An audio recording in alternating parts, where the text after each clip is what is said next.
The sequel. It's a tough thing to get right. If a game is too similar, gamers and critics might start to lose interest. Make it too different, and those same gamers and critics might feel alienated. However, Nintendo of America seemed to have a firm grasp on what an audience would want from a follow-up to one of the most important games released at the time.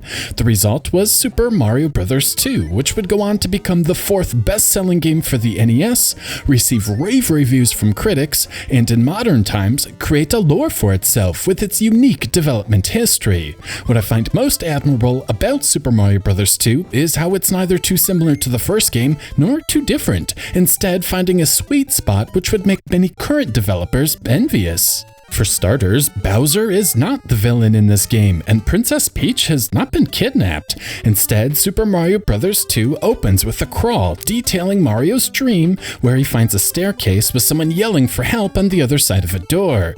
After waking up, he finds the same staircase when exploring some nearby caves. After walking through the door, the game begins. I should mention Super Mario Bros. 2 is the first game I ever beat as a kid, so I do have some nostalgia for it. Others might have a nostalgic attachment to the 1993 All-Stars version, which was also a launch title for the Game Boy Advance in 2001.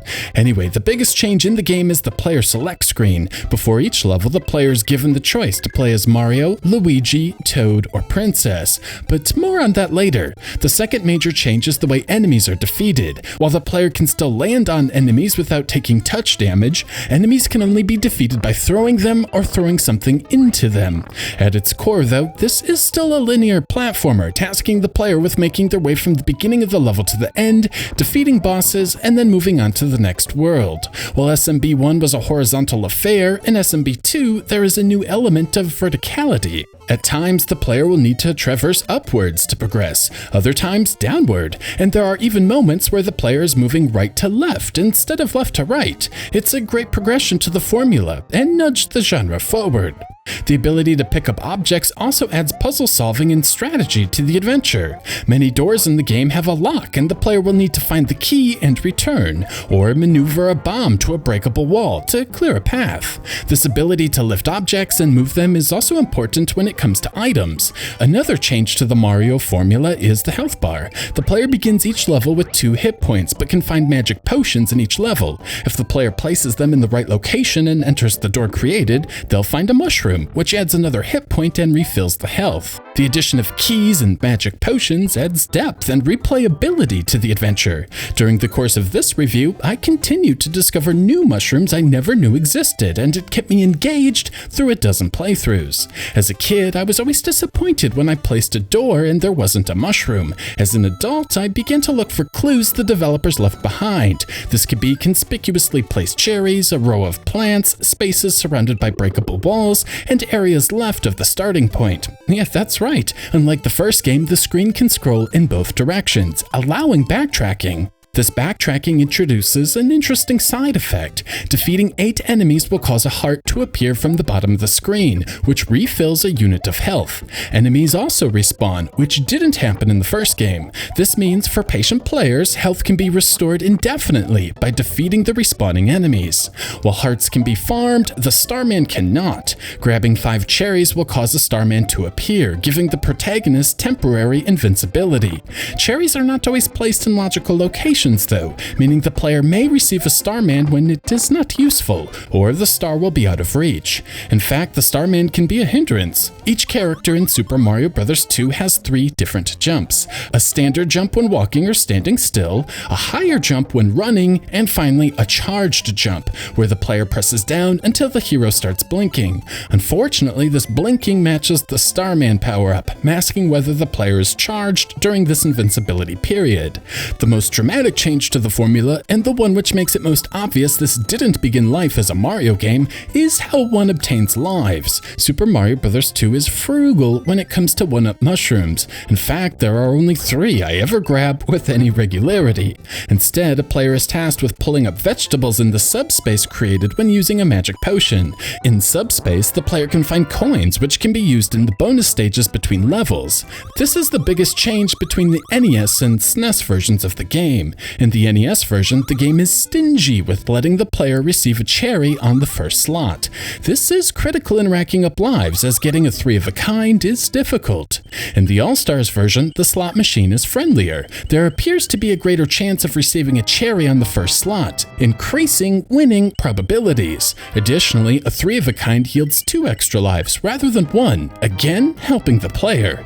I can't help but feel this is a flawed approach to acquiring lives though. Nothing sucks worse than going out of one's way to unroot coins in subspace and then wasting a couple of minutes receiving absolutely nothing for the trouble.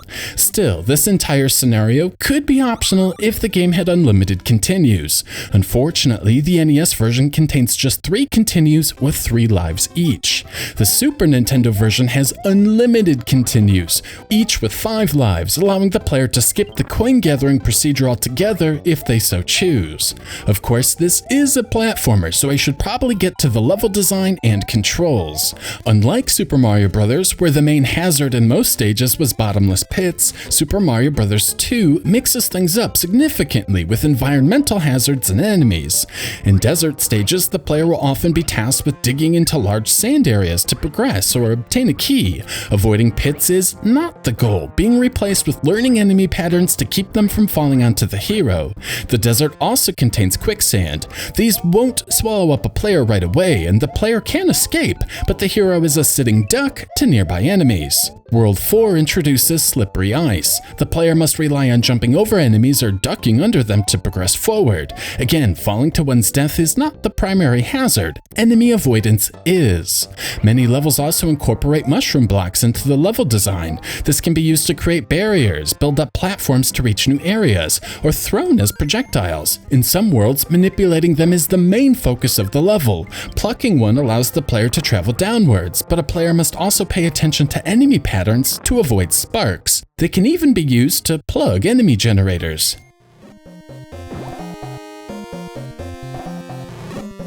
Don't get me wrong though, Super Mario Bros. 2 is still primarily a run and jumper, but the designers did a much better job creating alternate gameplay styles and different goals with the new moveset. One thing people often criticize the first game for is a lack of variety. Outside of the swimming, the game does feel similar through the 32 levels. SMB2 does a much better job changing up the gameplay through the 20 levels, and none are repeated, which is nice. Not only has the gameplay evolved, there is more visual variety too. First, the artists did a much better job with the background tiles. The game generally doesn't look like a sea of blocks. Instead, the wavy textures of the platforms, speckled dirt, and grass tiles look more aesthetically pleasing. Although I must admit underground or indoor areas are more simplistic. Still, the deserts, fortresses, warehouses, clouds, ice, castles, and trees make Subcon feel grander than the Mushroom Kingdom. This is further enhanced with the All-Stars version. Those bland indoor and underground areas receive the biggest facelift. The caves now have an actual background instead of a black palette. Areas like the tree and warehouse are also much more defined, and I honestly never knew these areas were supposed to be a warehouse or a tree in the NES version. Enemy variety is also greater. The basic enemy is the Shy Guy, this game's equivalent to the Goomba. They either walk back and forth on a platform or will walk off ledges to their doom. Everything is then expanded on from here. Tweeters jump, but they are on a set path. Ninjas also jump, but will chase the player. Bezo will dive at the player from above, and Crobats jump out of the sand from below. Porcupos, small fry guys, sparks, and panzers cannot be jumped on, and can only be defeated by throwing something at them. Ostros are immune to the power block, which usually clears all enemies on the screen. Phantos are immune to most attacks. Generally, the player must avoid it or drop the key, causing it to retreat. Enemies are not just damage sponges though, some can be helpful. Bob-ombs can be picked up and then thrown to destroy walls. The pigeon has a magic carpet the player can use to traverse over large gaps. Hoopsters can be used to reach high up platforms, and trouters are used as platforms. The same goes for the whale. While its water spout cannot be touched from the side, the top can be used as a platform to reach greater heights. The vast range of enemy behavior behavior, combined with a greater amount of level diversity, makes for a more engaging adventure, which is far less tiring to play on subsequent playthroughs. Also improved are the bosses. The first 6 worlds have 3 levels, with the first 2 levels usually ending in a fight against Birdo. These fights start off easy enough, tasking the player with snatching an egg out of the air and then throwing it back. As the game progresses, Birdo will fire more rapidly, mix in fireballs, and finally rely on fireballs exclusively. I won't say fighting Birdo a dozen times matches the level and enemy diversity, but the varied attacks help. The different environmental set pieces help as well. Sometimes Birdo is above a platform, sometimes below, sometimes in cramped quarters, sometimes on a conveyor belt, and of course, ice. While the varied attacks and unique environments are welcome, a second or even third sub-boss type would have been preferred. The main bosses, found in the final level of each of the 7 worlds, are superior to Bowser. Mouser is fought 3 times, and the player must first snatch a bomb and then place it on the platform Mouser is on. The second and third encounters place Mouser up on a higher platform, require more bombs to take him down, and one even includes a spark, giving the player another hazard to contend with and offering a sense of progression. Triclide appears twice, spewing out a fire attack, forcing the player to dodge the attacks and use mushroom blocks to take it out. Fry Guy and Claw Grip are both one-off bosses. Claw Grip is interesting for 2 reasons. One, it wasn't in the source game and was created exclusively for Super Mario Bros. 2. Second, many players don't remember him at all. It is an example of the Mandela effect. Many gamers remember their childhood version of SMB2, not including the Claw Grip boss. But it was in every run of the cart, making this collective misremembering interesting. Far more interesting than the boss itself, which features an on pattern making it difficult to grab a rock and not get beamed by the next one. There is a dead zone which rocks will occasionally roll into, offering a nearly risk-free way to grab and throw 5 rocks, but overall this is the weakest fight of them all. The Fry Guy is probably my favorite fight, and I like it for 2 reasons. One, it takes advantage of the horizontal wrapping. Much like an old Atari game, the player can walk through one side of the screen and come out the other. The Fry Guy has a fairly dense attack pattern, but once the player learns they can utilize this feature, the boss becomes manageable. I also dig it has 2 distinct phases. First as a Fry Guy, then 4 small Fry Guys. The more I fought this boss, the more I developed a strategy for hoarding the mushroom blocks up high during the first phase, and then using the hoarded blocks to wipe out the small Fry Guys from above during the second phase. The Triclides offer a similar level of strategy. I'm sure everyone who played this as a kid remembers building a wall with the mushroom blocks, creating a safe zone where the fireballs couldn't reach. And of course, there is Wart. He burps out toxic bubbles the player must avoid and is immune to damage while his mouth is closed. This forces the player to develop a sense of timing and rhythm, anticipating when Wart is about to open his mouth and attacking proactively, or throw when he is spewing out bubbles while also avoiding incoming attacks. Wart is a far more fitting final boss than the real Bowser from the first game, as it actually poses a genuine challenge. I've already alluded to the fact Super Mario Bros. 2 looks and feels less blocky than the first game, features more set pieces, and a ton more enemies. With all of these extra sprites comes a performance hit, in the NES version anyway. The game likes to flicker and slow down. It seems like the developer should have limited the on-screen enemies to alleviate the decreased performance, or perhaps they thought the performance hit was worth it for the increased complexity. I can't be certain. HAL Laboratory made a similar decision with Kirby's Adventure, so the developers weren't alone. Another great thing the game does to elevate it above other NES titles is animate the background. The quicksand and waterfalls do a nice job appearing to actually move, but there are more complex changes like the way the cloud platforms morph, and the water in the ice world even appears to have horizontal movement.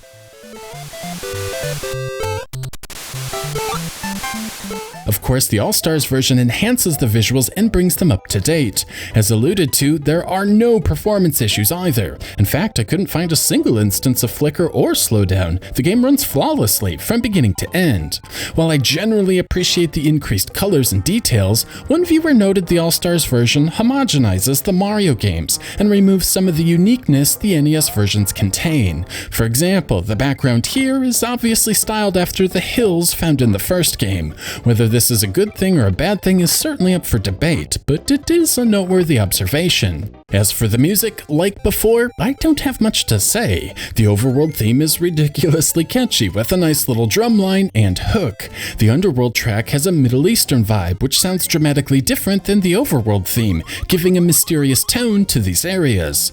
The boss theme is the weakest of the bunch and loops way too quickly. The subspace track is short, but a nice remix of the iconic original track, as is the Starman music. Finally, the Wart fight gets its own cynical track, which is fitting of the final boss.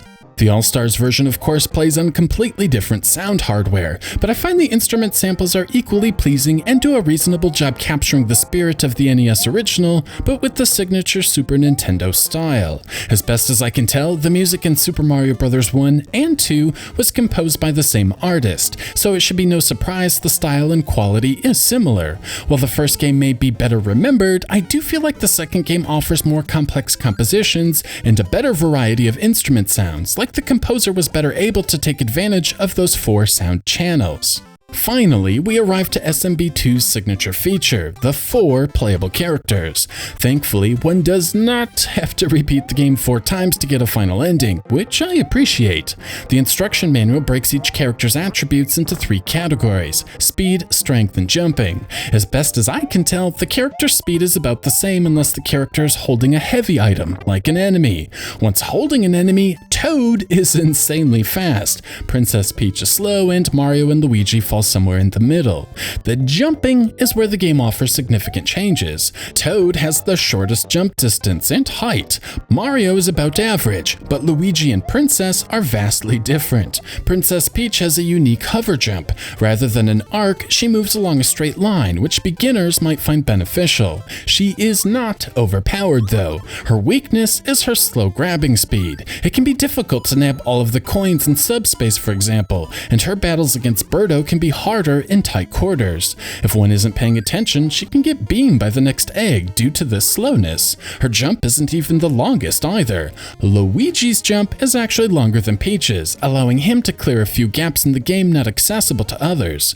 More importantly, he can jump much higher than the other characters. This allows Luigi to skip sections or tackle platforms more efficiently than other characters, but his impressive jump height and distance comes at a cost. He feels slippery. Landing on small platforms is most difficult with Luigi as he is so twitchy. Again, a good trade-off. So, Peach is the easier character to use but runs and grabs items slowly. Luigi has the highest and longest jump, but his slippery controls require an extra level of dexterity to use. And Toad has the weakest jump, but he is extremely zippy, and his fast pickup speed makes the combat the easiest. In my opinion, these 3 characters achieve balance. It is easy to point out the strengths and weaknesses of each character, and these strengths and weaknesses are meaningful to the game.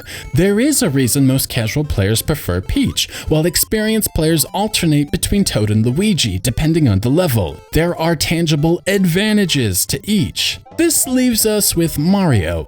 I honestly don't know what the designers could have done to give him a boost, perhaps an extra hit point or something, I'm not sure, but he is easily the worst character in the game, offering nothing to the player other than maybe a sense of familiarity. While Mario mars an otherwise well-balanced roster of characters, SMB2 is more balanced than, say, Mega Man 2, where the Metal Blade weapon is best in most situations thanks to its 8-direction firing and frugal use of energy. Super Mario Bros. 2 certainly isn't perfect though. The digging sections were fun the first few times playing them as a kid, but playing them now, they feel repetitive. World 6-1 has a ridiculous section where the player has to search dozens of vases looking for a key. Sure, once one memorizes it's in the 5th one from the right, it's no big deal, but man, I wasted a lot of time here on my first couple of runs. World 5-2 also includes a freefall section requiring memorization rather than quick reflexes to pass. Enemies also spawn immediately when exiting subspace, which can cause surprise deaths out of the player's control. The key can also get stuck on top of the player, wasting time. Speaking of glitches, for some reason I would hit invisible walls with Luigi, which would kill mid-air momentum and cause death. And of course, the life acquisition process is luck-based, oftentimes not rewarding the player for taking the time to actually acquire coins. So, where does this leave Super Mario Bros. 2? Well, I feel comfortable declaring it to be superior to its predecessor. The set pieces are better, the enemy variety is a great deal better, and the bosses offer a more engaging challenge than the repeated Bowser fights. While I do somewhat miss the tight platform placement of the original, as well as how Mario quickly descends when releasing the jump button, Super Mario Bros. 2 does a nice job offering levels which accommodate characters with 4 distinct jump arcs. The game was influential too. Other developers would take the ideas and implement them into their own games. Vic Tokai would incorporate the 4 playable character gimmick in their 1989 Master System game Psycho Fox. Capcom would make throwable blocks a primary feature of their 1990 hit Chip 'n Dale Rescue Rangers. However, few 8-bit platformers surpass the overall depth found in SMB2. I absolutely love finding new ways to utilize the mushroom blocks to defeat the various bosses. I love how even after 30 years, I'm still finding new mushroom locations. I enjoy finding new ways to abuse Luigi's incredible jumping capabilities, and it wasn't until production began on this video that I realized how amazing Toad actually is, thanks to his super speed when carrying an enemy. I love how this area has a turtle shell, which can be used to take down a bunch of ninjas when the player throttles their speed. I like using the flurry's momentum against them and watching them slide to their doom. I dig manipulating respawning enemies to make this magic carpet super fast. I love the little creative moments like riding a Birdo egg across a massive gap in stage 4-3. I appreciate how each new screen acts as a checkpoint, helping the game move along at a nice clip without forcing the player to repeat too much of the level. I love how the game nudges the player to ride the albatross and then asks them to do it again later when the solution is less obvious. And finally, I appreciate how well the designers incorporated the horizontal wrapping into so many of the vertical areas. Overall, Super Mario Bros. 2 is a great game and a great lesson in how to do a sequel. The gameplay is familiar, yet there are enough new mechanics to help the game feel fresh. The visual fidelity is a step up and the music tracks are as good, if not better. The game is loaded with replay value thanks to the magic vases, 3 useful characters, and secrets like the warp zones. I certainly can't say this is the best Mario game of all time, but the level of competence and polish found here is surprising for a 1988 release. If you've somehow skipped the second installment of this iconic franchise, give it a try. You might be pleasantly surprised.